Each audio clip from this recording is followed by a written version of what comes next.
Très bien. D'accord, donc je reviens à mon exercice. Donc on a dit, en se basant sur ce CPC, d'accord, on vous demande de calculer les soldes de gestion. Donc les soldes de gestion, c'est ça. C'est marge brute, production, valeur, excédent brut, résultat d'exploitation et résultat net. D'accord. Donc on va commencer par le premier solde. D'accord, marge brute. Rappelez-vous, on a dit la marge brute, ce qu'on appelle aussi marge commerciale. Vous êtes là, n'est-ce pas?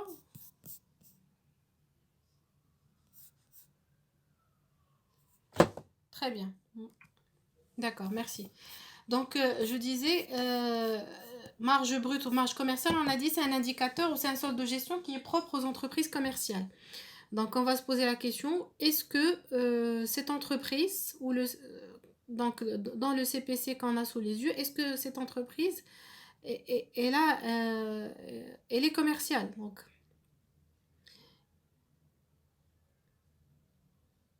Donc, à votre avis?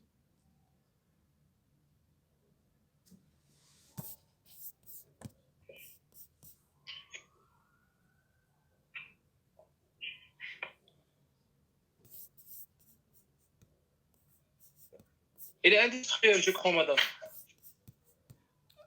Il faut pas croire, il faut être sûr. Il faut, Parce qu'on a des produits. bien sûr, tout simplement. D'accord? Vente de biens produits, n'est-ce pas? On a la consommation de matières premières. Tout ça, ça explique ou ça indique qu'il s'agit d'une entreprise qui est industrielle. D'accord? Donc, on n'a pas de marchandises. Regardez dans le CPC. Est-ce qu'on a achat de marchandises ou bien vente de marchandises? Non. On ne retrouve pas les marchandises dans le CPC de cette entreprise. D'accord? Donc cette entreprise, elle fait uniquement de l'activité industrielle. On peut avoir le cas d'une entreprise qui fait en même temps la vente de marchandises et en même temps la production. C'est possible, n'est-ce pas? Mais c'est le CPC qui nous donne l'indication. Il suffit de voir les éléments des produits et les éléments de charge. S'il s'agit d'une entreprise commerciale, on va retrouver la vente de marchandises et on va retrouver les achats revendus de marchandises. D'accord? Ce qui n'est pas le cas. Donc la marge brute dans ce cas, elle est nulle. D'accord? Il n'y a pas il n'y a pas d'activité purement commerciale ou activité de négoce. D'accord?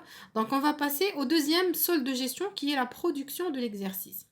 Donc, production de l'exercice. Donc, on se rappelle la formule. C'est la vente de biens ou de services, plus ou moins la variation de stock, plus les immobilisations produites par l'entreprise pour elle-même. D'accord? Donc, premier élément qui sont les ventes, production, déjà on peut la calculer parce qu'il s'agit d'une entreprise industrielle. 2. Premier élément de ma formule, c'est les ventes de biens et services produits. Vente de biens et services produits, effectivement, c'est le premier élément que je vois au niveau de mon CPC, en bleu. Donc, vente de biens produits au Maroc, 484 140. Très bien. Plus ou moins variation stock. Est-ce qu'on a une variation stock sur les produits,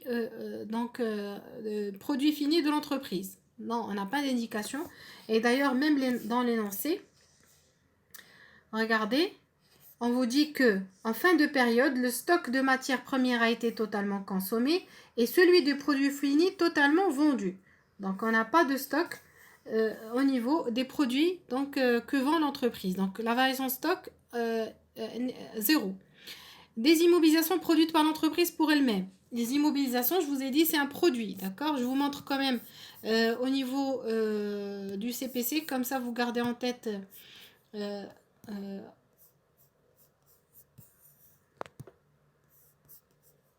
donc les immobilisations au niveau du plan comptable, on le retrouve dans la classe 7.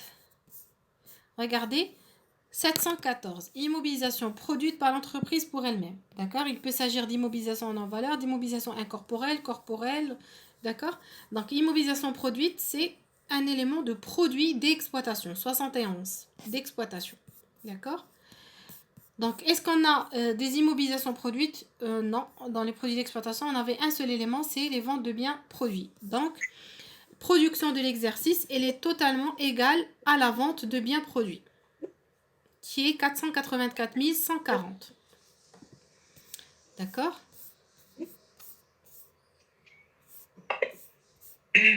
Donc, regardez, là, donc marge brute, on a dit 0. Production, on a uniquement 484 140, n'est-ce pas? 0 de variation et 0 d'immobilisation produite. Maintenant, la valeur ajoutée. La valeur ajoutée, on a dit, on revient aux indicateurs précédents, ou bien aux soldes qui précèdent, qui sont la marge brute, plus la production, moins la consommation de l'exercice. La marge brute, on a dit, c'est 0. Il n'y a pas de commercialisation. Il n'y a pas d'activité de commercialisation. 2, la production, on vient de la calculer, c'est 484 140. 3, on doit diminuer la consommation de l'exercice. Et on a dit dans la consommation de l'exercice, on prend toutes les consommations, que ce soit de matière ou de fourniture, qui ont réellement été consommées pendant l'exercice, n'est-ce pas? Et ces éléments, on va les prendre au niveau du CPC et on va revenir aux charges d'exploitation. C'est les éléments en jaune, achat consommé de matières premières, n'est-ce pas? Rappelez-vous, dans le CPC, on met pas les achats. On met les achats consommés. Et les achats consommés, c'est les achats plus le stock initial moins stock final. Vous vous rappelez? D'accord? Donc déjà, le calcul, il est fait au niveau du CPC. Donc 135 070 dirhams, c'est le montant de la consommation des matières premières réellement consommées pendant l'exercice donc en question. Et je rajoute également les achats non stockés de matières et fournitures. Les achats non stockés de matières et fournitures, il n'y a pas de variation stock parce qu'ils sont non stockables. C'est notamment l'eau, l'électricité, n'est-ce pas? Eh bien, ces éléments, ils sont réellement consommés pendant l'exercice. Je prends le montant des achats non stockés qui est de 7 285. Je fais la totale de ces deux éléments. De ces deux éléments en jaune vont me donner la totale consommation de l'exercice. Regardez, donc 484 140 moins la somme entre 135 070 et 7 285. Et j'obtiens la valeur ajoutée qui est de 341 785. D'accord? Donc la valeur ajoutée, on a dit c'est la richesse créée par l'entreprise, n'est-ce pas? C'est la richesse qui est créée et c'est l'indicateur de croissance. Quand je dis indicateur de croissance, il faut absolument que je compare pour juste confirmer qu'il y a eu croissance, il faut que je compare la valeur ajoutée de l'exercice avec la valeur ajoutée de l'exercice précédent, n'est-ce pas? Quand on fait de l'analyse, ça n'a pas vraiment de sens que si on compare les indicateurs d'un exercice à un autre. C'est ça la réelle, je dirais, utilité de l'analyse financière. Il faut que je compare les indicateurs et les soldes entre l'exercice précédent et l'exercice en cours. D'accord? Pour avoir une idée, est-ce que je suis sur la bonne voie ou est-ce que je suis en chute ou bien, d'accord, ou est-ce que je stagne? Donc, c'est ça l'utilité de l'analyse financière. Il faut faire une revue analytique. Ça veut dire une comparaison entre les exercices ou entre les années. Donc, après la valeur ajoutée, on a l'excédent brut d'exploitation. Donc, l'excédent brut, on a dit, on revient au dernier solde qui est la valeur ajoutée. On rajoute l'aide de l'État en termes d'exploitation, ce qu'on appelle les subventions d'exploitation. Et on diminue les deux charges qui sont importantes d'exploitation, qui sont l'impôt et taxes et les charges de personnel. Donc, dans notre cas, la valeur ajoutée qu'on a calculée, elle est de 341 785. Les subventions, on n'a pas de subventions d'exploitation. Les subventions d'exploitation, on les retrouve dans les produits d'exploitation, n'est-ce pas? 0, donc on n'en a pas. Les charges, les impôts et taxes, pardon. Impôts et taxes, c'est des éléments qui relèvent des autres charges externes, n'est-ce pas? On a l'habitude de les retrouver ici. Regardez, impôts et taxes, 616, 5322. Donc je diminue 5322, moins 3522. Et on a les charges de personnel. Donc, rémunération du personnel et charges sociales, c'est 108 425. Je diminue les charges de personnel, 108 425. Donc, vous avez remarqué, dans notre cas, il s'agit d'un solde de gestion qui est positif, d'un excédent et non pas une insuffisance. Donc, c'est un excédent brut d'exploitation. C'est l'excédent réalisé ou dégagé par l'entreprise lié uniquement à son cycle d'exploitation. Et on compare la valeur réalisée, la richesse créée, qui est la valeur ajoutée, par rapport aux deux principaux charges qui impactent ou qui sont, je dirais, qui pèsent lourd pour une entreprise, c'est les impôts et les charges de personnel. Et j'obtiens un excédent de 228 038 dirhams. n'est-ce pas? Donc ça, c'était l'excédent brut d'exploitation. Ensuite, j'arrive au résultat d'exploitation. Résultat d'exploitation, je vous rappelle, on a dit on a deux moyens. D'accord? Soit le moyen classique qui est produit d'exploitation moins charge d'exploitation. Il est déjà calculé ici au niveau du CPC. D'accord? C'est 133 800.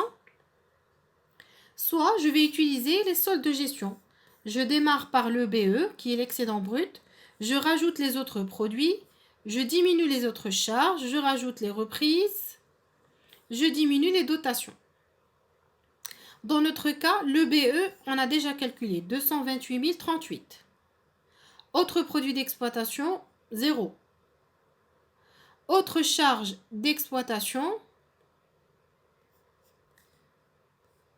94 238. Regardez, autre charge d'exploitation, ça veut dire les autres charges qui sont liées à l'exploitation mais qu'on n'a pas encore exploitées, c'est les entretiens, primes d'assurance, rémunération, frais postaux, services bancaires, location, tout ça. C'est le poste 613-614, n'est-ce pas? Et puis, reprise d'exploitation, c'est un produit, il n'y a pas. Dotation d'exploitation, c'est une charge, on n'a pas. Donc, 228 000 moins 94 238, ça me fait 133 800. Faites attention ici au niveau du résultat d'exploitation. Quand on vous dit autre produit d'exploitation ou autre charge d'exploitation, on ne parle pas uniquement de ce qui est ici. Regardez, autre produit d'exploitation. Je ne parle pas de ça, 718. Donc faites attention, je ne parle pas du 718. Quand je dis autre produit d'exploitation, c'est les autres produits qui sont hors les ventes. D'accord? Produit d'exploitation, c'est tout ce qui est, ça va être la variation, les immobilisations produites, les subventions, les autres produits d'exploitation, d'accord? Tout ça, pas uniquement le poste 718, d'accord? Et bien sûr, le résultat net, la formule, elle est la même. La formule, il n'y a pas, on démarre du résultat d'exploitation, on rajoute le résultat financier. Le résultat financier, c'est produit financier moins charge financière. Je rajoute également le résultat non courant et j'enlève l'impôt sur les sociétés. D'accord? Et j'obtiens mon résultat net 120 985. Attention, ne rajoutez pas ici le résultat courant. Attention. Résultat courant, c'est quoi? Résultat courant, c'est un solde qu'on calcule au niveau du CPC qui est égal au résultat d'exploitation plus le résultat financier. Et là, c'est déjà fait. Résultat d'exploitation plus résultat financier, ça me donne le résultat courant. Donc, soit je mets résultat courant, soit je mets résultat d'exploitation plus résultat financier. D'accord? Faites attention quand vous faites les calculs. Et après, je rajoute mon résultat qui est non courant et j'enlève l'impôt sur les sociétés. Donc, l'impôt sur les sociétés à enlever, à ne pas rajouter. Faites attention. Donc, essayez de réfléchir au moment où vous faites les calculs. Il faut peut-être pas la peine d'apprendre par cœur, mais comprendre uniquement le raisonnement. Un résultat, c'est toujours produit moins charge, n'est-ce pas? Et résultat net, on a dit, on a trois types. Il y a l'exploitation, il y a le financier, il y a le non courant, qui est exceptionnel. Et on enlève l'impôt sur les sociétés, d'accord? Qui est la charge d'IS, supportée par les entreprises. D'accord? Donc, si pour la marge brute, dans notre cas, donc je ne l'ai pas indiqué ici, dans notre cas, on va comprendre qu'elle est nulle tout simplement parce que la principale activité, elle n'est pas de négoce, elle n'est pas une activité purement commerciale, mais il s'agit d'une entreprise industrielle, n'est-ce pas? La production, effectivement, l'entreprise, sa production, elle est principalement axée sur la vente de biens, il n'y a pas de variation stock, il n'y a pas d'immobilisation produite, n'est-ce pas? Là, je suis en train de lire les résultats que j'obtiens. La valeur ajoutée, eh bien, la richesse créée par l'entreprise. La richesse créée par l'entreprise, elle est de 341 000. C'est la richesse dégagée par l'entreprise sur l'exercice donné. On a dit c'est un indicateur de croissance à condition de le comparer avec la valeur ajoutée de l'exercice précédent pour avoir un vrai commentaire ou une vraie analyse. L'excédent brut d'exploitation, on a dit c'est l'excédent réalisé par le seul cycle d'exploitation de l'entreprise. d'accord, en dégageant justement l'excédent ou la différence réalisée par rapport à la comparaison entre la valeur ajoutée et les principaux ou les principales charges supportées par l'entreprise qui sont l'impôt, les impôts et les taxes et les charges de personnel. Et bien sûr, le résultat d'exploitation qui est le résultat tout simplement dégagé par l'activité d'exploitation de l'entreprise.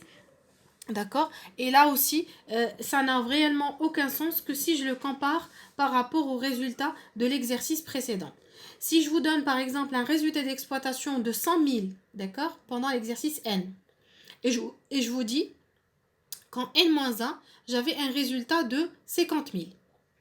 Vous allez me dire que le résultat, il a doublé, n'est-ce pas? Vous allez me dire que le résultat d'exploitation, il a été multiplié par 2. D'accord? Vous allez me dire peut-être que l'entreprise, elle a réalisé un bon résultat, ça veut dire qu'elle a bien travaillé, ça veut dire qu'elle est en bonne situation, de la bonne gestion, etc. Moi, je vais vous dire pas forcément. Pourquoi? Parce qu'on a dit, la vraie richesse, c'est quand le résultat de l'exercice de l'entreprise, il est réellement obtenu du résultat d'exploitation. Mais si les 100 000 que j'ai obtenus durant l'exercice en N sont expliqués par un résultat non courant qui est justement de 50 000. Vous voyez, donc la moitié du résultat net revient ou s'explique par le résultat non courant. Donc je ne peux pas affirmer que l'entreprise elle est en bonne situation, que tout va bien, etc. D'accord? Donc il faut absolument s'assurer du détail. Donc c'est pourquoi je vous dis, quand on compare avec un exercice, il faut voir le détail. Ce résultat que j'ai obtenu, il expliquait comment? Comment je l'ai obtenu? Il y a un résultat d'exploitation, d'accord. Mais il y a un résultat non courant en N, qui est de 50 000. Donc 50 000 qui est la moitié explique justement ce résultat de cette année. Donc je ne peux pas me baser sur ce résultat et dire que c'est bon, l'entreprise elle est en croissance, que tout va bien. Parce que ce résultat non courant, il est non courant, exceptionnel. Donc l'année prochaine, je ne vais pas l'avoir. Vous avez compris? Je vais revenir au résultat de 50 000 par exemple, plus ou moins. Est-ce que vous comprenez? Donc ça c'est juste pour vous dire que quand on fait de l'analyse financière, que ce soit du bilan ou du CPC à travers les soldes de gestion, il faut d'abord, pour que j'ai une réelle interprétation, il faut comparer ces indicateurs avec les exercices précédents, d'une part. D'autre part, il faut décortiquer le résultat net. Il faut voir comment j'ai obtenu Est-ce que ce résultat s'explique par le résultat d'exploitation? Est-ce que ce résultat s'explique par le résultat financier ou bien ce résultat s'explique uniquement par des éléments exceptionnels? D'accord? Et cette interprétation, je rappelle, c'est ce qui va permettre à l'entreprise de prendre des décisions par la suite. Et vous savez, des décisions, c'est primordial pour une entreprise. C'est toute une stratégie qu'elle va revoir en cause, peut-être, d'accord? Donc, il faut bien interpréter les indicateurs ou les soldes de gestion avant de prendre des décisions donc, au sein de l'entreprise. D'accord? Donc, c'est bon, c'est clair? Des questions?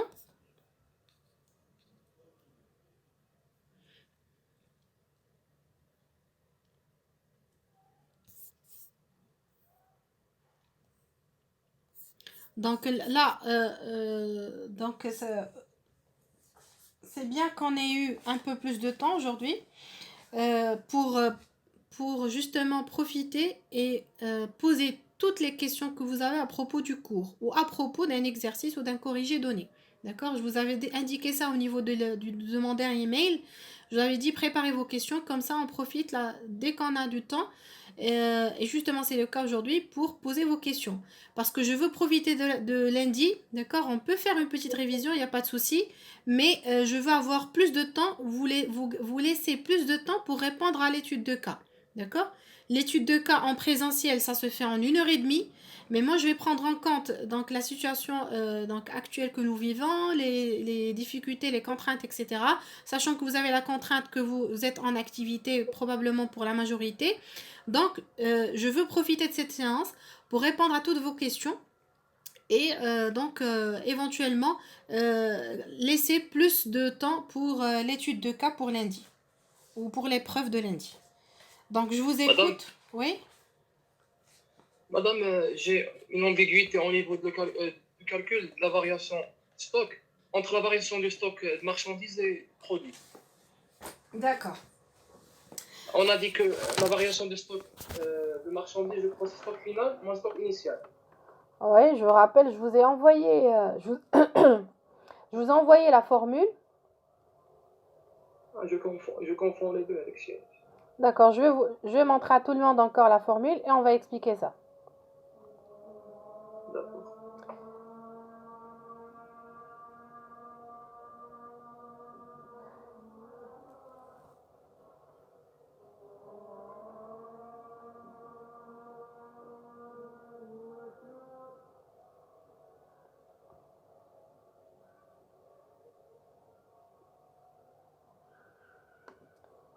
Donc, on a déjà celle-là et je cherche celle. Donc, ok. Je vais vous indiquer, je vais la reprendre en haut.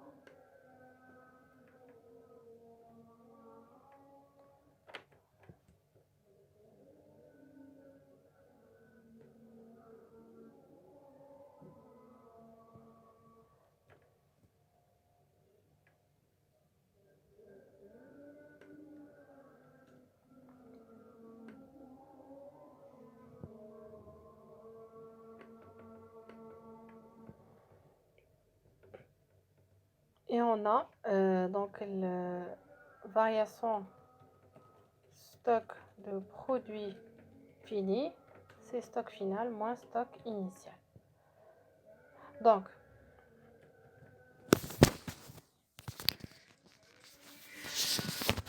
au niveau des marchandises, d'accord? Au niveau des marchandises, généralement, quand on dit variation stock, la règle, c'est toujours stock final moins stock initial. La variation entre le final et l'initial, d'accord? Mais quand on parle de marchandises, dans le cas des marchandises, on est obligé au niveau du CPC, le CPC prévoit un compte ou un poste qui s'appelle achat revendu de marchandises. D'accord? Achat revendu de marchandises. D'accord?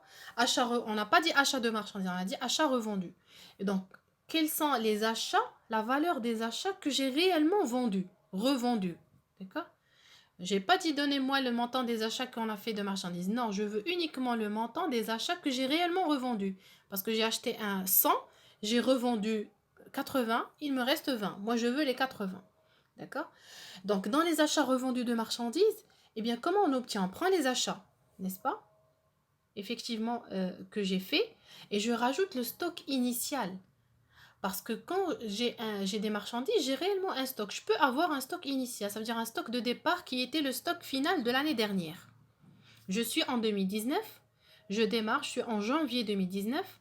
Eh bien, au 31 décembre 2018, j'avais un stock de marchandises. D'accord? De 10, par exemple. Je suis arrivée en janvier 2019, j'ai fait des achats de 20. D'accord? Et puis, j'ai passé tout l'exercice 2019. À la fin de 2019, décembre 2019, j'ai remarqué qu'il me reste 5. Ce qui me reste, c'est ce qu'on appelle le stock final. N'est-ce pas? Donc, si je veux calculer quel est le montant des achats que j'ai réellement revendus, je vais prendre les achats de 20 de 2019. Je vais rajouter le stock de départ, qui était le stock de l'année finale de l'année dernière. C'est ce qu'on appelle le stock initial de 2019, qui est de 10. Donc 20 plus 10, ça fait 30. Et je vais diminuer le stock final qui me reste. Il me reste 5. Donc 30 moins 5 égale 25. 25, c'est ce qui a été réellement revendu dans les marchandises. C'est ce qu'on appelle les achats revendus. D'accord? Donc quand je calcule les achats revendus, moi je préfère. Dans certains cours, vous retrouvez achat plus ou moins variation de stock. Non, moi je préfère raisonner comme ça. Je ne parle pas de variation. Je parle d'achat plus stock initial moins stock final. Donc retenez cette règle. C'est plus facile. D'accord? Deuxième élément. Je peux avoir, au lieu de marchandises, je peux parler de matières premières. De matières et fournitures. D'accord? Là aussi, on raisonne de la même façon. Parce que au niveau du CPC, j'ai le poste achat consommé de matières. Je n'ai pas achat revendu parce que je ne vais pas revendre les matières et fournitures. Je vais les consommer pour produire un article ou un produit fini. N'est-ce pas? Donc, je parle d'achat consommé de matières premières. C'est le même raisonnement. Combien j'ai consommé par rapport aux achats que j'ai faits? Eh bien, je prends les achats je rajoute le stock initial que j'avais au départ, parce que j'en avais, il me restait l'année dernière avec lequel j'ai démarré la nouvelle année, et j'enlève le stock final. Et j'obtiens les achats consommés. D'accord? Donc là, là, on est d'accord. Achat revendu et achat consommé, c'est des éléments qu'on retrouve au niveau des charges d'exploitation dans le CPC. Très bien. Maintenant, ça veut dire autrement dit, je rappelle, il faut faire le calcul avant de remplir le CPC. Il faut faire les calculs parce que dans le CPC, vous n'allez pas mettre stock initial, stock final, vous allez mettre achat revendu ou bien achat consommé. Donc il faut faire les calculs à côté et renseigner le résultat au niveau de votre CPC. Maintenant, concernant les produits finis. Donc les produits, d'accord, la vente de produits, c'est un produit d'exploitation. Dans la vente de produits, il y a le poste vente de biens produits. Il n'y a pas vente consommée ou vente. Il y a pas de. Il y a vente de biens. Donc j'enregistre les ventes, aucun problème. Par contre, je peux enregistrer toujours dans les produits d'exploitation la variation de stock. Pourquoi? Parce que la variation de stock qui est stock final, parce que quand vous entendez mot variation, c'est stock final moins stock initial. C'est pas stock initial moins stock final. Stock final moins stock initial. Donc, quand je calcule variation stock, quand je dis stock final moins stock initial, ça veut dire qu'il me reste, certainement des produits que je prévois de vendre, n'est-ce pas? Donc, je vais percevoir de l'argent dans le futur. Donc, pour moi, c'est un produit. Peut-être que ce n'est pas un produit que je vais encaisser tout de suite, mais c'est de l'argent. Ça vaut de l'argent. C'est un produit que je vais avoir à l'avenir. Mais j'ai le droit de l'enregistrer dans le CPC, dans un poste variation de stock de produits finis. Regardez. Variation de stock de produits. 713, c'est un poste qui est à côté du 711 qui est la vente de marchandises ou le 712 qui est la vente de biens produits. D'accord?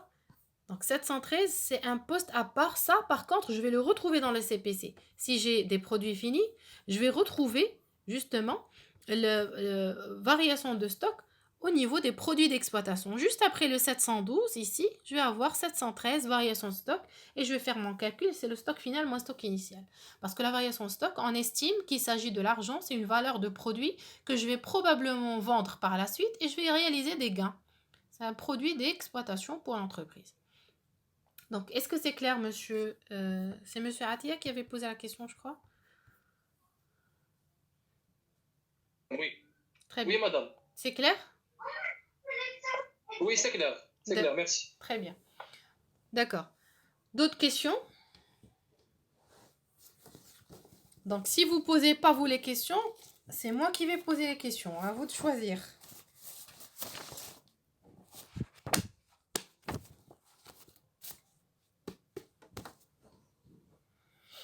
Madame, Oui? est-ce que vous pouvez s'il vous plaît revenir sur les rabais remises ristournes? Vous avez dit qu'on les comptabilise jamais. Mhm. Et je confonds aussi en fait, les montants qu'on doit mettre sur le CPC et sur le bilan. Est-ce que c'est le net ou pour la vente de marchandises? D'accord. Très bien. Ok. J'ai toujours de l'ambiguïté là-dessus. Très bien. D'accord. Donc, concernant les rabais remises ristournes, on avait dit ensemble, on avait vu qu'il s'agit des réductions commerciales. D'accord? C'est des réductions commerciales sur le montant brut, d'accord, convenu entre le client et le fournisseur. Quand je dis montant brut, c'est le prix fois la quantité. Je calcule un montant brut et je décide d'accorder des remises. Si je suis fournisseur, j'accorde des remises à mon client pour l'encourager, etc. Ça dépend, donc soit pour la fidélité, il va s'agir d'une remise, soit pour défaut de qualité ou parce que j'ai retardé la livraison, ça va être un rabais, soit pour le remercier pour la totalité des opérations qu'il a effectuées avec moi pendant 12 mois d'activité, eh bien je vais lui accorder une ristourne. Très bien. On a dit les rabais remises ristournes, c'est des réductions commerciales qui viennent en diminution du montant brut. Donc au niveau, quand je vais renseigner les ventes, si je suis fournisseur, quand je vais enregistrer mes ventes, que ce soit de biens ou de marchandises, eh bien les ventes vont être au net commercial.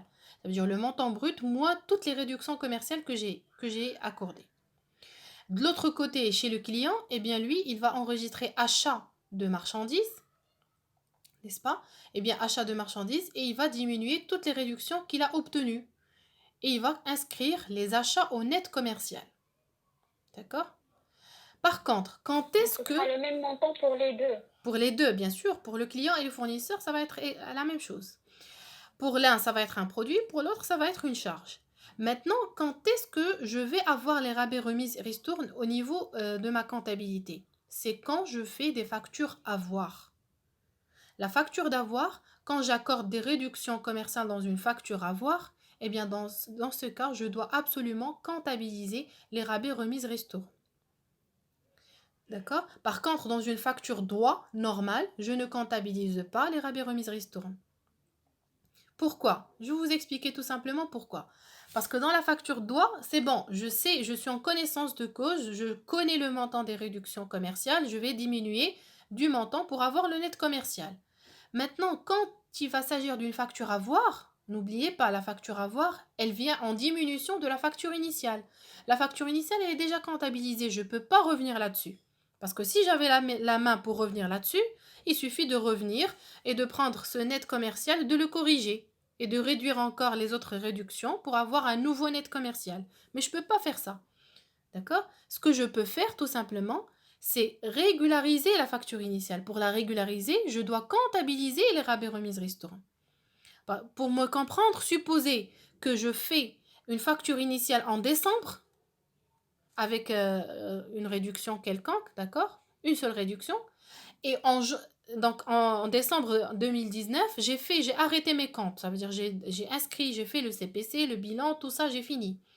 J'arrive en janvier et le fournisseur me dit, écoutez, je vous accorde une nouvelle remise sur la facture déjà envoyée en décembre.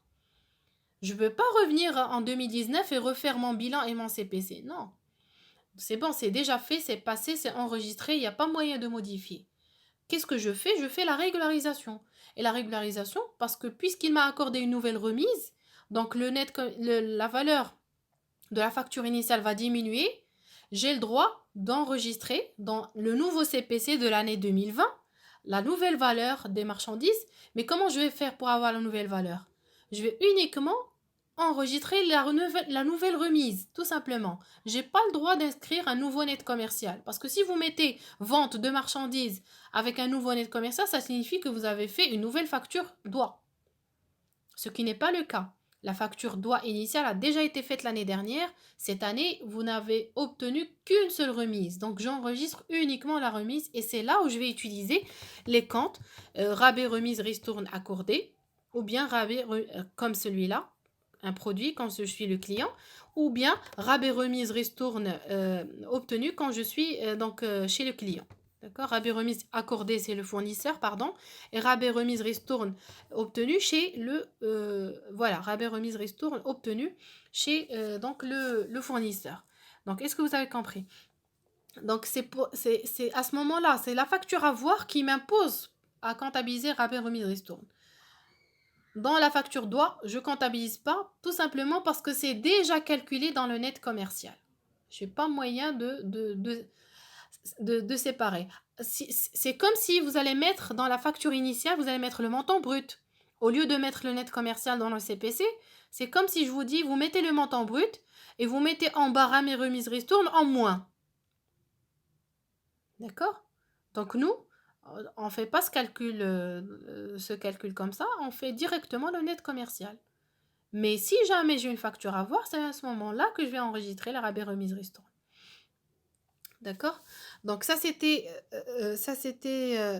la réponse par rapport à la confusion entre rabais, remise, ristourne. C'est clair, mademoiselle Bousfal?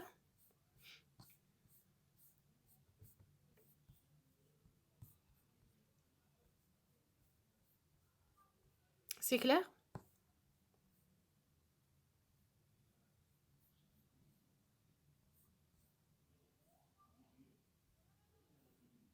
Je ne sais pas si elle est toujours là ou elle a quitté.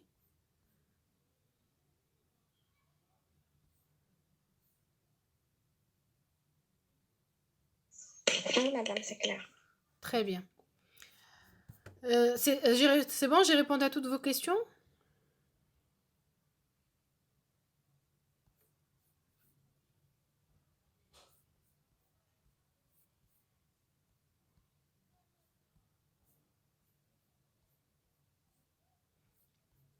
Donc, je crois que c'était ça. Donc, il y avait confusion entre rabais, remise, ristourne. Et quand est-ce qu'on enregistrait les rabais et les réductions commerciales, quand est-ce que non. Par contre, la réduction financière qui est l'escompte financier, on l'enregistre quel que soit le cas, hein, que ce soit dans le cas de facture doigt ou, facture initiale, ou la facture avoir, on a toujours l'escompte. Hein. L'escompte qui est soit une charge financière, soit un produit financier.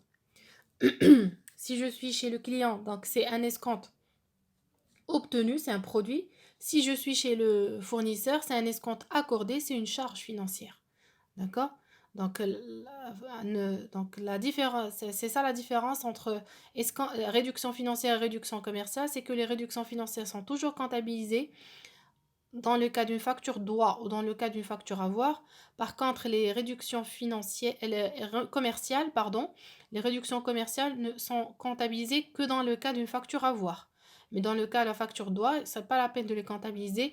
Ils sont déjà en diminution du montant de la vente ou de l'achat. D'autres questions?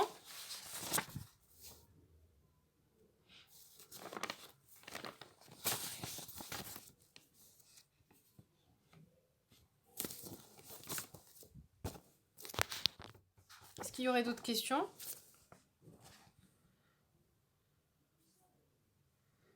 Madame, donnez-nous un cas pour la préparation pour l'examen. J'ai pas compris. Comment ça vous donner un cas? Avec le bilan et les CPC. Ben, c'est les cas qu'on a travaillé ensemble. Hein. Ben, c'est clair que vous n'allez pas avoir à faire les deux. Donc ça c'est sûr, vous allez avoir à établir soit le bilan, soit le CPC. D'accord? Parce que pour faire en 1h30 ou 2 heures, c'est pas évident.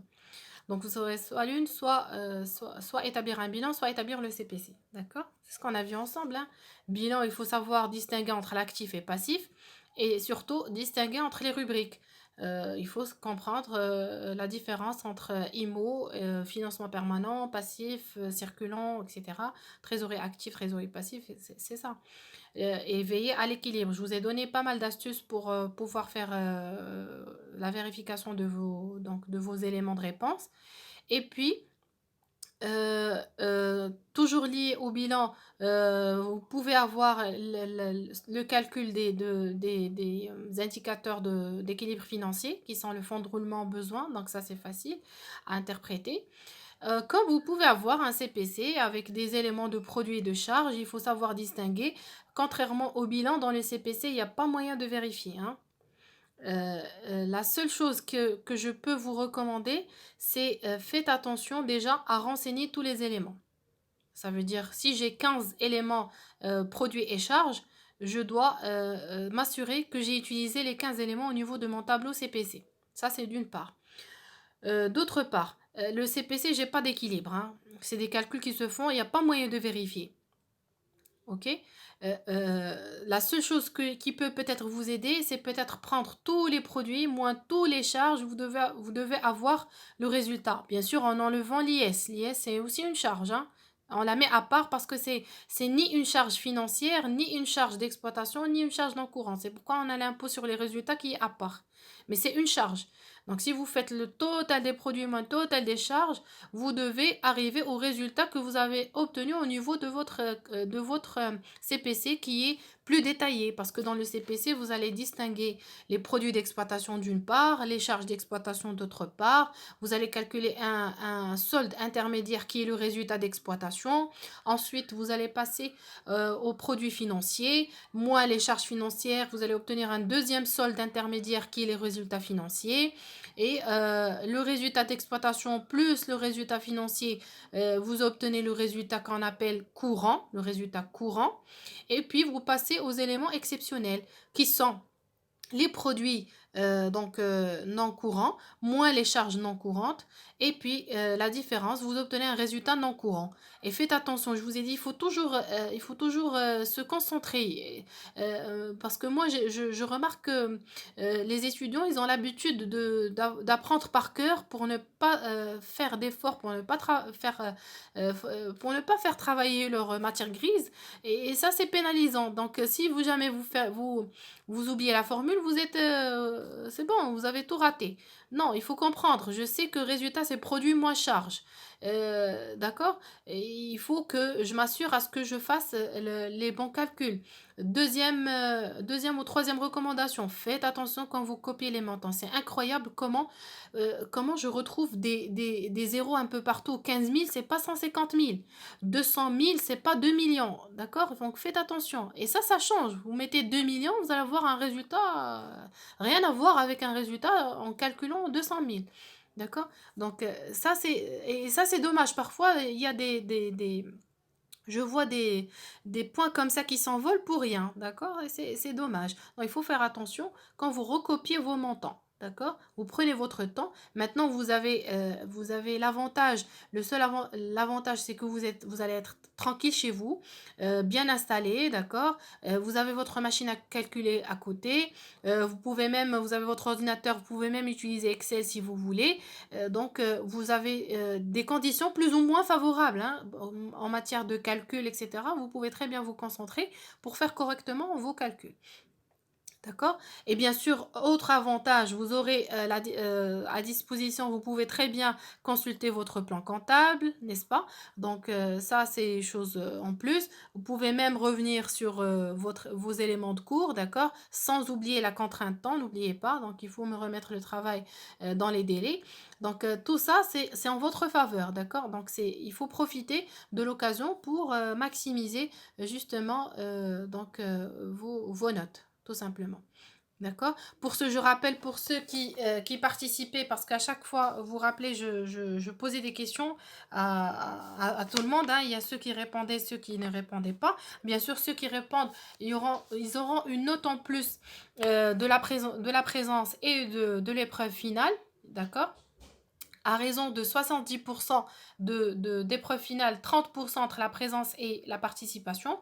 Et ceux qui n'ont jamais participé, parce que j'ai là devant moi des personnes qui n'ont jamais parlé, d'accord, qui n'ont jamais participé, et bien pour cela, je vais compter Madame, uniquement concernant l'épreuve. la présence, je suis présent, madame. Seulement, j'ai un problème de connexion. J'ai déjà vous envoyé un message.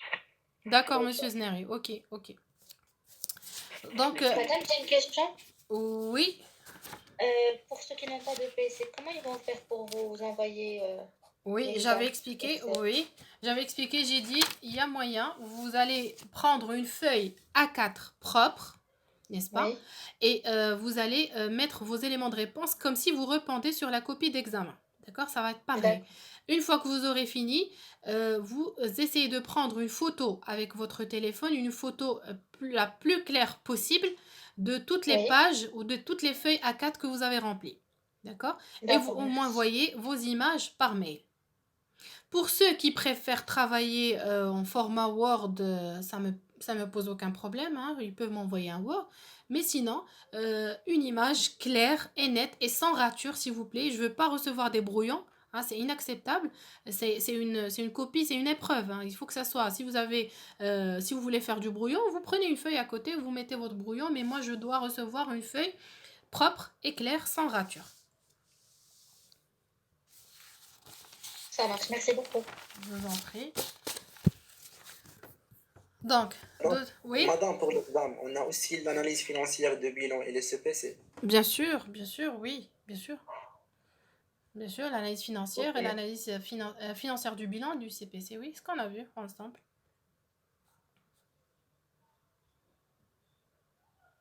Mhm.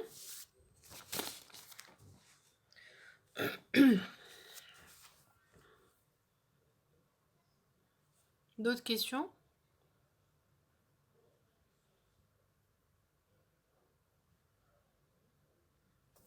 Donc là, je vais poser des questions.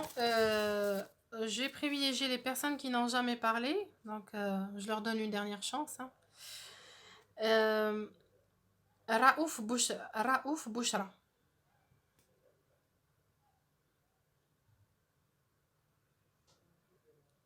Bouchra. Elle est pas là.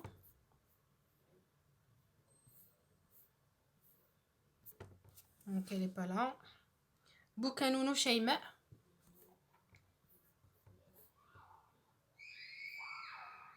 Boukanounou Sheima, elle est là. Boukanounou.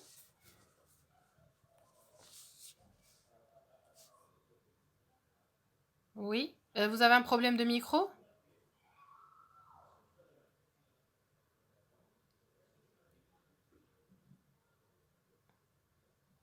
Boukanounou, est-ce que vous avez un problème de micro?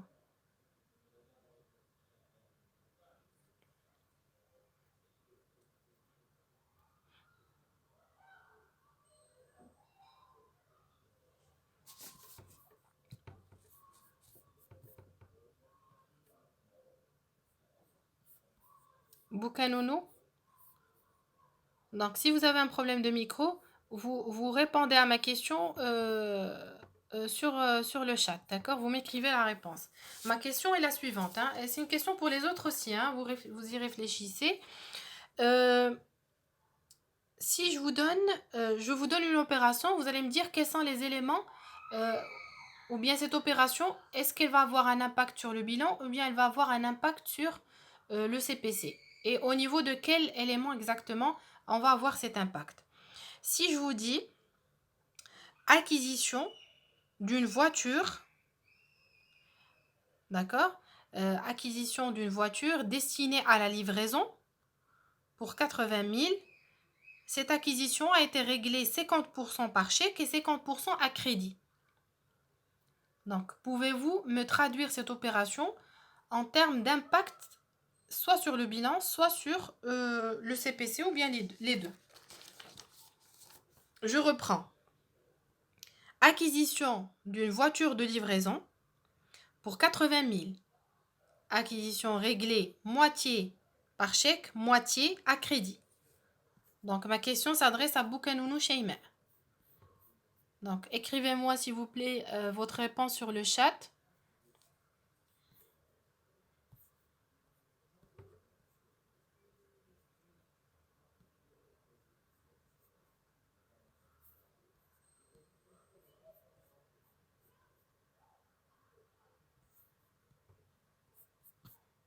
Si vous ne voulez pas répondre, dites-moi, je ne peux pas répondre, tout simplement. Là, je suis en train de vous donner une seconde chance pour avoir une note de participation. D'accord, très bien. La même question, le ministre Abslam, il est là déjà? Il est connecté? Le ministre Abslam, oui, je le vois. Le ministre?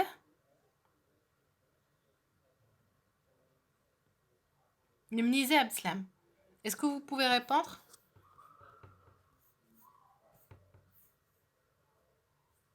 Acquisition d'une voiture de livraison pour 80 000, réglée moitié par chèque, moitié à crédit.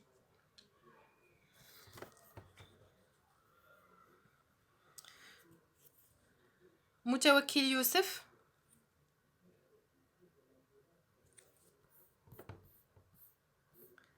Moutawakil Youssef.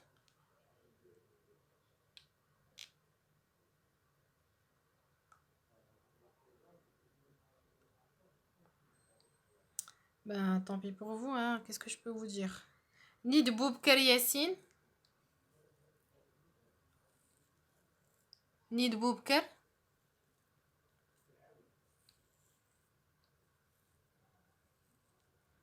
Zerdi Zainab. Zerdi Zainab.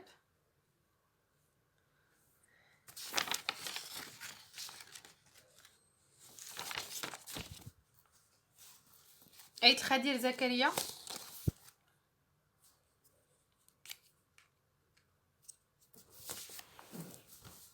Ok, qui veut répondre qu'il note son prénom sur... Oui, madame. vous écrivez votre nom sur le chat et je donne la parole. Hein. Hamza Dida. Hamza, Hamza, Dido. Oui, oui, Dido, Hamza. Vous pouvez répondre? Oui, on va le poser au CPC parce qu'on a dit acquisition, donc dans les charges. Laissez-le s'exprimer, laissez-le dire tout ce qu'il veut, et à la fin, je donne la parole à quelqu'un d'autre. Oui, monsieur Dido, vous me dites acquisition, Et je on vais. va le poser au CPC Oui. Mhm. parce qu'on va poser sur les charges. D'accord. Quel type de charge? Achat. Achat de quoi?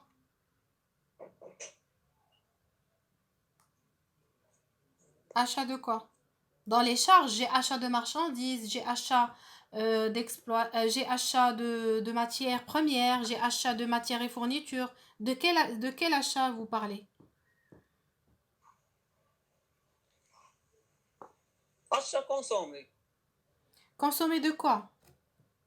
On a dit achat consommé, on parle uniquement de consommer de matières et fournitures. Achat de marchandises. Donc la voiture, pour vous, c'est une marchandise. J'ai dit voiture de livraison. Ça veut dire cette voiture, elle va être utilisée pour faire les livraisons aux clients, etc. Vous êtes sûr que c'est une marchandise? Non, je pense achat de matériel. Achat de matériel. Ça, c'est une bonne chose. Vous dites achat de matériel. Est-ce qu'on a un poste achat de matériel dans le CPC? Je vous montre le plan comptable si vous voulez. Regardez, dans les charges. Non, Laissez-le s'il vous plaît. Moi, j'ai envie qu'ils comprennent. Hein. Achat revendu, achat de matière, achat de matériel, on le trouve dans le bilan.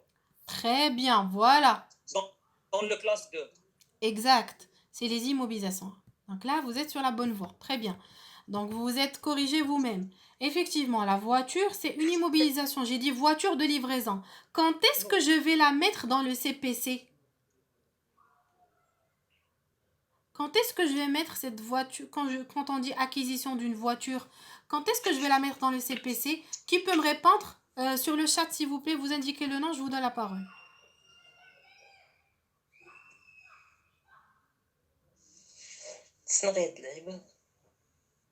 Qui peut me dire quand est-ce que je peux avoir acquisition, l'achat d'une voiture, je peux la mettre dans le CPC? Dans quel cas?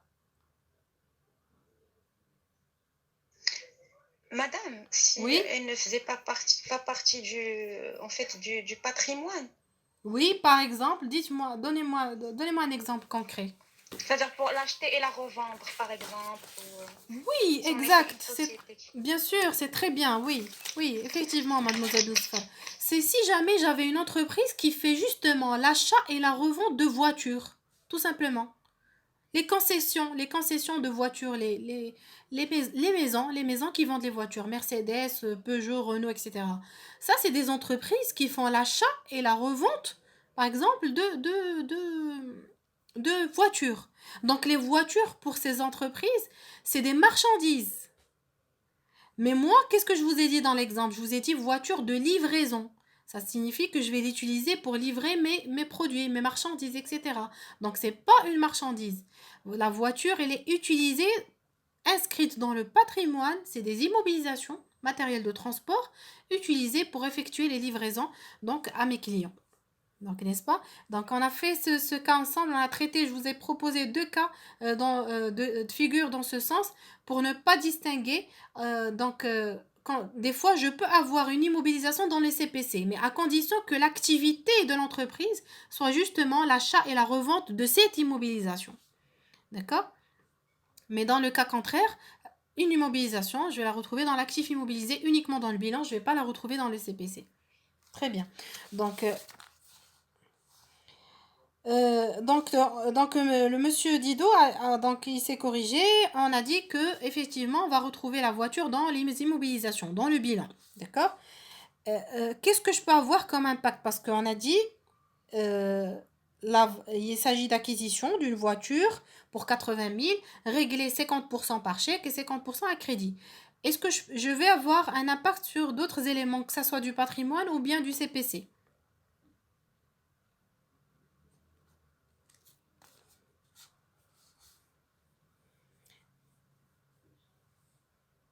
Monsieur Barka Ilyes?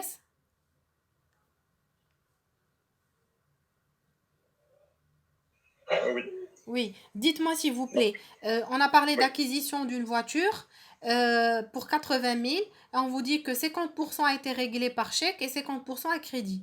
Donc on a dit déjà, on a inscrit la voiture dans matériel de transport au niveau de l'actif. Bilan. Maintenant, toujours pour la même opération, quels autres éléments je vais avoir qui seront impactés suite à cette opération? Donc, premièrement, je pense qu'au niveau de la trésorerie active, on va avoir une, euh, dans la sous-catégorie banque, euh, Oui. dans la partie Pour combien? On a dit passif moins. Pardon? pour combien je vais avoir la trésorerie active? J'ai acheté la voiture à 80 000, réglé 50% par chèque, 50% à crédit. Donc, moins 40 000. Euh, oui, exactement. D'accord? Je vais venir diminuer mon compte banque de 40 000, moins 40 000, exact. Est-ce que j'aurai autre chose?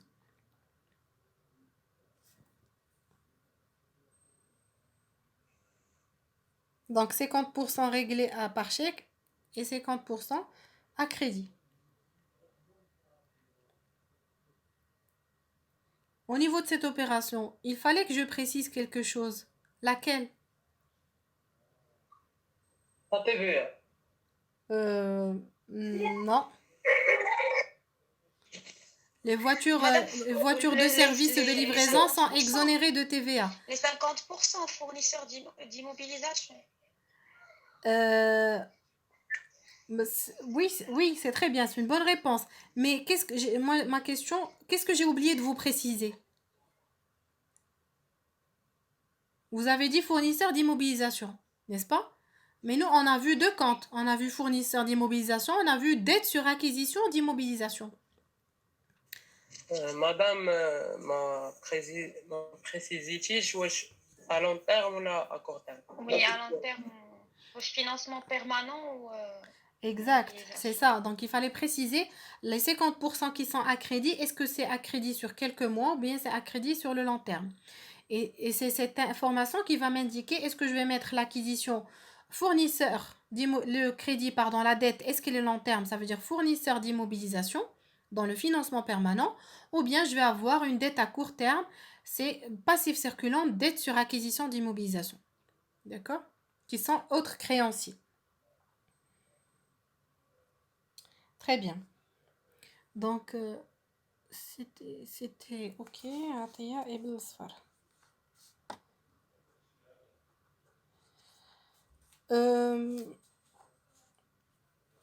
Autre opération, paiement. L'entreprise procède au paiement de ses employés pour 18 000 dirhams par chèque bancaire.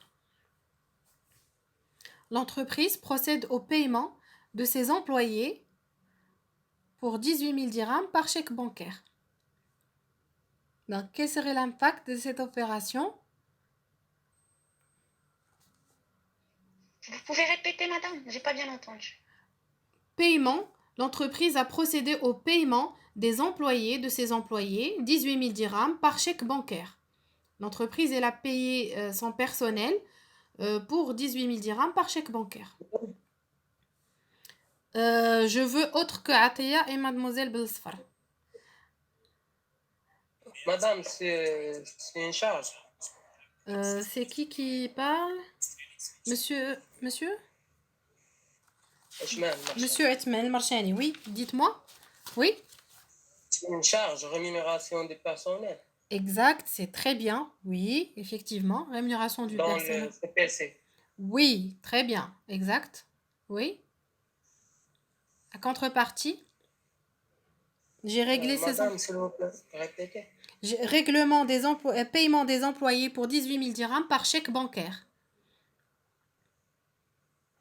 La banque va diminuer pour le montant de 18 000. Bien sûr. Et la banque, on va la retrouver dans l'actif, le bilan. Exact, trésorerie active, c'est très bien. Oui. Très bien, monsieur Marchani. Effectivement, donc paiement, rémunération du personnel, c'est une charge d'exploitation qu'on retrouve dans les autres charges externes, 613, 614. Rémunération du personnel, 18 000. Et la contrepartie, donc la rémunération a été faite par chèque bancaire. Et donc, je vais inscrire cette diminution au niveau de mon compte bancaire, au niveau de la trésorerie active. La banque va être diminuée de 18 000. Très bien.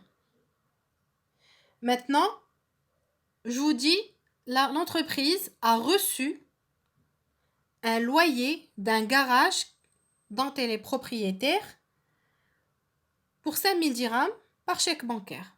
Je reprends. L'entreprise a reçu un chèque de 5 000 dirhams qui est relatif au loyer d'un garage qui lui appartient. Donc l'entreprise elle est propriétaire d'un garage et ce garage, elle le loue à une personne, à une autre entreprise. Elle a reçu le loyer de ce garage par chèque bancaire de 5 000.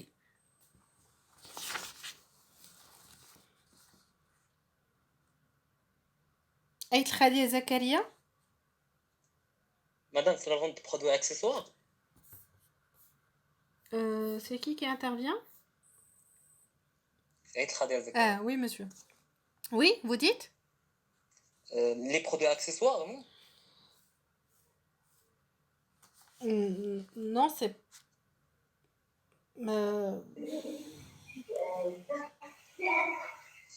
Autre charge externe. Non, c'est pas des charges. Je l'ai reçu. Ils vendent de produits accessoires. Oui, on peut assimiler le loyer perçu comme produit accessoire. D'accord? Si elle le fait régulièrement, comme pour le cas des transports qu'on avait vu ensemble, elle peut assimiler le loyer qu'elle perçoit comme étant un produit qui est accessoire, d'accord? Qui n'est pas lié effectivement à l'activité principale. Donc, c'est pas les ventes de produits, mais c'est c'est un produit qui est exceptionnel. Oui, éventuellement, elle peut l'inscrire dans le cas donc de vente de produits accessoires. La contrepartie donc de ce loyer, ça va être... Oui, monsieur El Khadir. La vente. Augmentation de vente. Augmentation, cette fois-ci. Donc, on va venir augmenter le compte banque au niveau de la trésorerie active de 5 000. Très bien. Oui. Maintenant, si je vous dis encaissement en espèces d'intérêt sur un prêt. Je répète. Encaissement en espèces sur les intérêts d'un prêt. 890 dirhams. Encaissement en espèces des intérêts sur un prêt. Augmentation de caisse. Donc, attendez. C'est qui? C'est toujours El Khadir? Oui. Oui. Augmentation de la caisse, oui, d'une part, oui. Autre part. De contrepoint. Encaissement en espèces des intérêts sur des prêts. Madame, charge d'intérêt. Encaissement. Pourquoi vous dites charge alors que je parle d'encaissement? J'ai encaissé de l'argent, ça veut dire j'ai gagné. J'ai encaissé, j'ai perçu, j'ai eu. J'ai pas dépensé. Donc je parle pas de charge. Madame, intérêt des prêts. Tout intérêt simplement. et autres produits financiers. Voilà, exact. C'est un produit financier. C'est tout à fait le contraire de charge d'intérêt. C'est un produit d'intérêt. C'est un produit financier. C'est les intérêts sur les prêts. C'est le post-intérêt et autres produits assimilés. D'accord? Donc faites attention. Vous pouvez avoir encaissement d'intérêt. Vous pouvez avoir règlement des intérêts. Eh bien, règlement, c'est une charge d'intérêt. Encaissement, c'est un produit financier. D'accord? Faites attention à cette notion de encaissement, décaissement, règlement, etc. Faites attention. Déjà, le mot prêt, avant de lire le mot, d'entendre le mot encaissement, si vous entendez intérêt sur prêt, donc l'entreprise, elle a prêté de l'argent à une autre entreprise, à une entité, à quiconque. Elle a prêté. Elle va recevoir des intérêts. Dans le cas contraire, si l'entreprise emprunte de l'argent, elle va payer des intérêts. Donc, vous comprenez la différence. Donc, faites attention aux termes, hein, aux termes que vous avez sous les yeux. Quand vous entendez prêt, eh bien, on est dans le cas d'encaissement. C'est automatique. Je prête de l'argent, donc intérêt sur un prêt, eh bien, je vais gagner. Mais si je suis dans le cas intérêt sur emprunt, j'ai emprunté de l'argent, c'est moi qui dois payer, c'est une charge financière. D'accord? Faites attention aux termes, hein.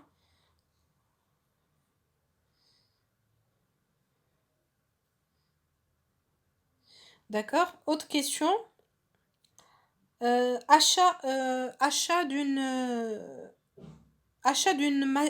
photocopieuse.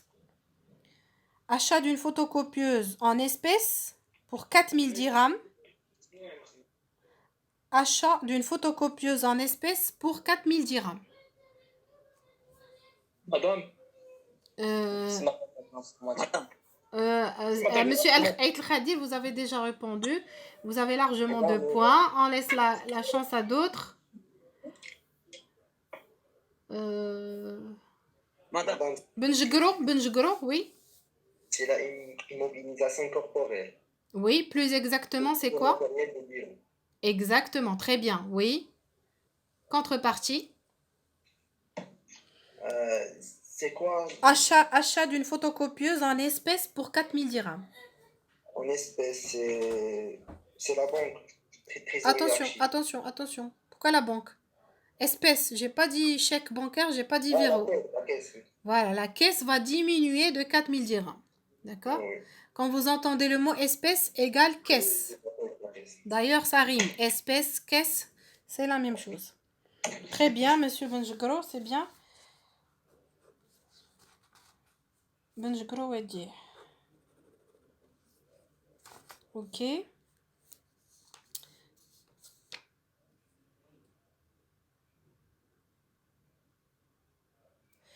Vente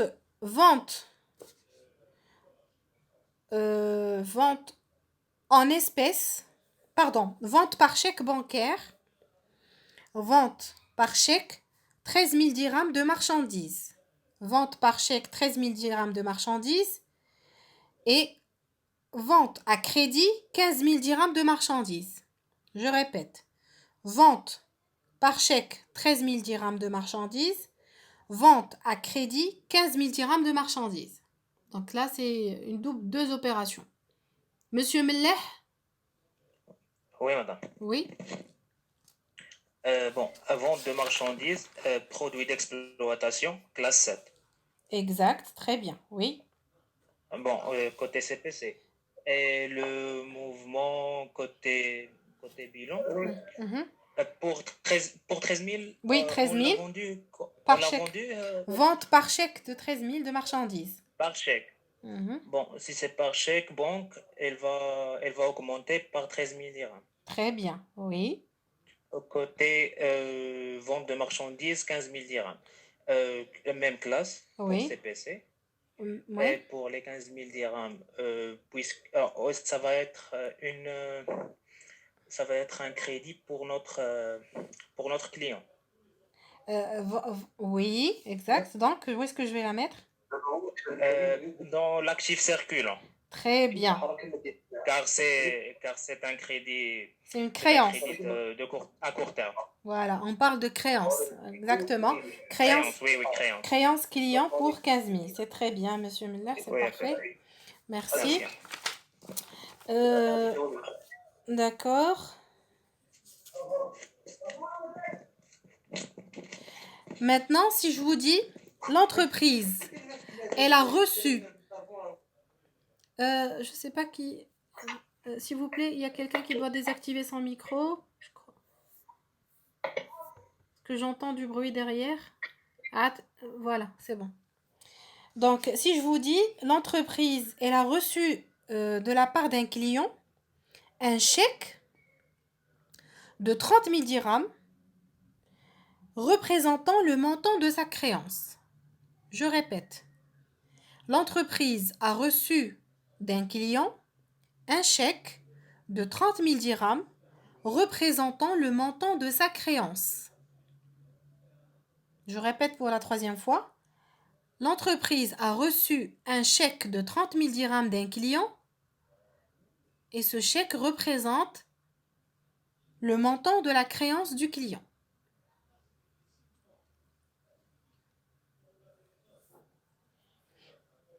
L'entreprise a reçu d'un client un chèque de 30 000 dirhams représentant le montant de sa créance.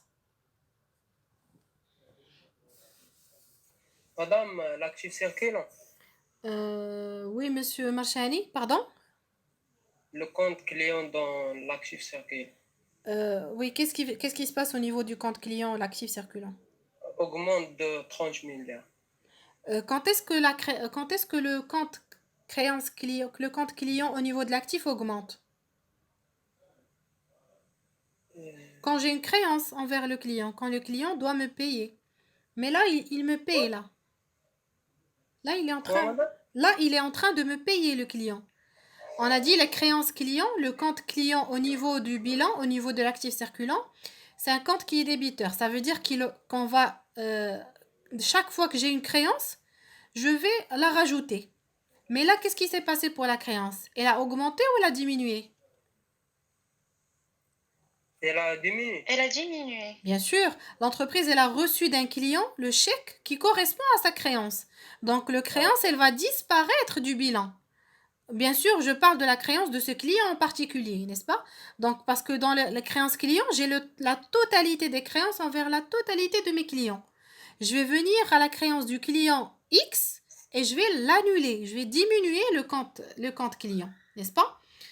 Donc, il s'agit d'une diminution, non pas une augmentation. Et la contrepartie, donc reçu d'un client un chèque de 30 000 représentant le montant de sa créance.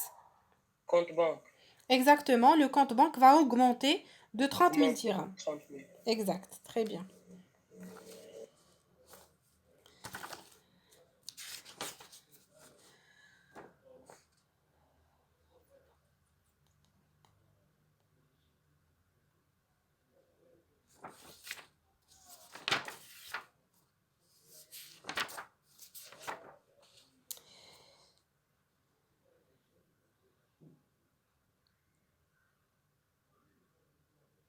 Maintenant, je vous dis, l'entreprise a réglé la facture de téléphone en espèces pour 1000 dirhams. L'entreprise a réglé la facture de téléphone en espèces 1000 dirhams. L'entreprise. Madame. Oui, monsieur Ataya. Oui, exact. Frais postaux et frais de télécommunication, oui. Où est-ce qu'on retrouve les frais postaux et les frais de télécommunication? Autres charges externes, les charges d'exploitation. Exact, dans le CPC. Très bien. Contrepartie, ça va être? La caisse. La caisse, bien évidemment, au niveau du bilan, elle va diminuer de 1000 dirhams. Très bien, monsieur Ataya. Maintenant, l'entreprise a fait l'acquisition d'un camion. Le camion, il est destiné pour la livraison. Le montant, 50 000. Paiement du 1/3 par chèque et le reste à crédit sur 2 ans. Je reprends. L'entreprise a fait l'acquisition d'un camion de livraison à un montant de 50 000. Le paiement du 1/3 s'est fait par chèque et le reste du montant à crédit sur 2 ans.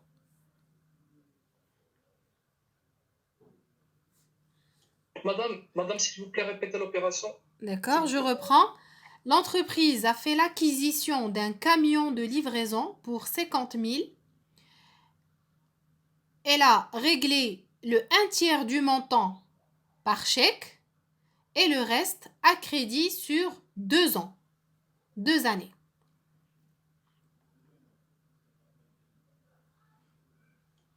Myriam Jalal.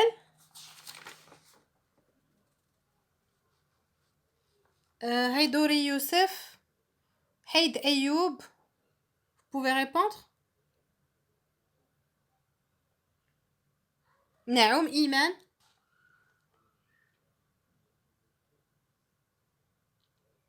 Younes Ashraf. Zaid Sheyma.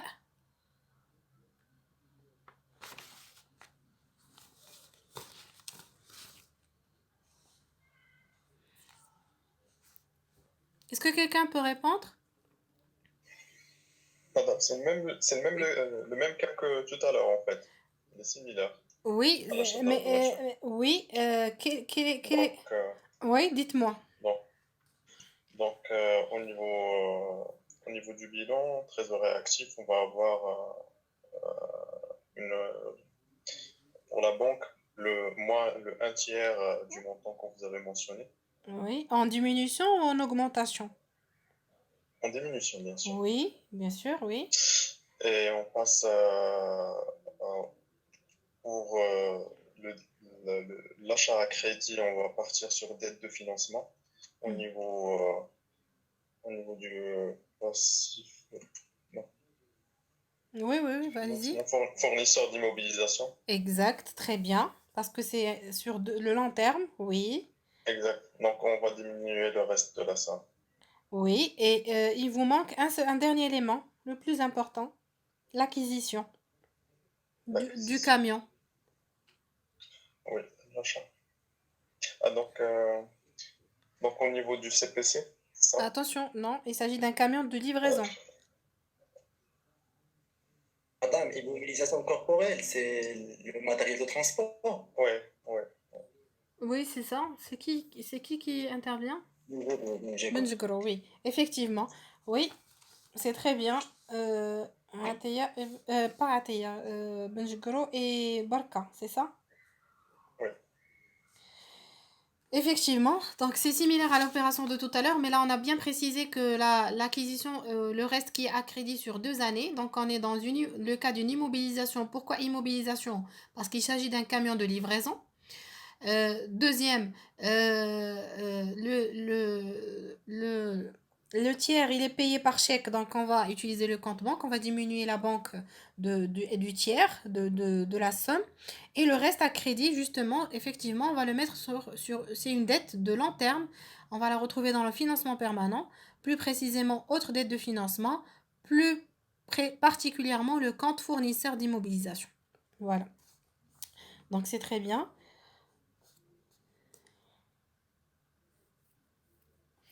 Je veux dire, dernière opération, et on va arrêter à ce niveau, à moins que vous ayez des questions. Donc, paiement du loyer, du loyer du bureau de l'entreprise pour 5000 dirhams par virement bancaire.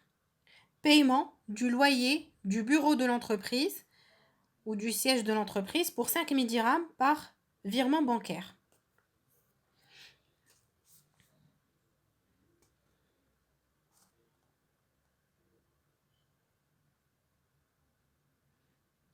Paiement du loyer du bureau de l'entreprise pour 5000 dirhams par virement bancaire. Donc, il s'agit du bureau de l'entreprise. Madame, c'est une charge. Oui, exact, c'est une charge. Très bien. Externe. Oui. Donc, on va faire dans autre charge externe, dans le CPC. On va l'enregistrer dans le CPC. Exactement, c'est très bien. Oui, effectivement. Et par quel moyen on a payé le Par loyer? virement bancaire. 5000 dirhams par virement. Virement bancaire. Voilà. Et la banque va augmenter, en fait. Augmenter, vous êtes sûr? Vous venez de me dire qu'il s'agit d'une charge. Va diminuer parce qu'on va payer le loyer. Voilà, il s'agit d'une diminution. Regardez dans les autres, effectivement, autre charge externe, location et charge locative. Voilà, c'est ça le poste. C'est ça le compte, location et charge locative. Donc, s'il s'agit d'un bureau, ça va être location de construction, n'est-ce pas? Mais vous retenez le poste autre charge externe. Effectivement, paiement du loyer du bureau, donc il s'agit d'une charge d'exploitation, plus précisément le poste autre charge externe. ce paiement a été effectué par virement bancaire. Donc, quand je dis virement bancaire, je fais intervenir le compte banque. Donc, il va diminuer pour le montant de 5 000 dirhams. D'accord? Virement bancaire, chèque bancaire, tout ça, c'est le compte banque qui intervient. D'accord? Donc, c'est clair pour tout le monde. Vous avez des questions? Donc, sinon, vous avez une dernière chance pour poser vos questions lundi à 19h. Donc, comme prévu, on a dit 19h à 20h, je réponds. Donc, 19h, 19h, c'est 45, hein, quand même. Je réponds à vos questions. 20h, 20h, donc 20h00, je vous envoie par mail l'épreuve, d'accord? Et vous me répondez, donc comme convenu sur une feuille A4, etc. Pour ceux qui préfèrent le Word, aucun problème. Et vous me renvoyez votre réponse par mail. Et n'oubliez pas, le fichier de réponse, je vais vous envoyer le fichier de réponse pour ceux qui veulent travailler sur Word, hein. Pour ceux qui préfèrent une feuille A4, aucun problème. Pas la peine d'utiliser le fichier de réponse que je vais vous transmettre. Et n'oubliez pas de nommer, si vous avez plusieurs images, hein, si vous prenez plusieurs images, à chaque fois de noter votre nom, LPMV et donc numéro 1. Si vous avez une deuxième image, ça va être votre nom, LPMV numéro 2, et ainsi de suite. Autant de numéros que vous aurez de pages à m'envoyer. Et puis voilà, et vous me renvoyez votre réponse au plus tard à 22h. Donc, c'est bon, des questions, c'est clair pour tout le monde? Oui, madame, merci. La séance vous sera, je vais faire les mains et les pieds pour la télécharger tout de suite, hein. Je vais laisser le téléchargement donc la nuit. Comme ça, vous allez recevoir la vidéo demain sur YouTube. Et bien sûr, je suis disponible comme d'habitude. Si vous avez des questions, vous avez mon mail. Vous pouvez m'envoyer vos questions par mail. Donc, d'ici lundi, bien sûr. Donc, voilà, ça sera tout. Et je vous dis, essayez de préparer au maximum. Et puis, bon courage à tous et à tous. Et à lundi, Inch'Allah. Merci. Merci beaucoup, ma fille. Je vous en prie. Merci beaucoup, madame. Au revoir.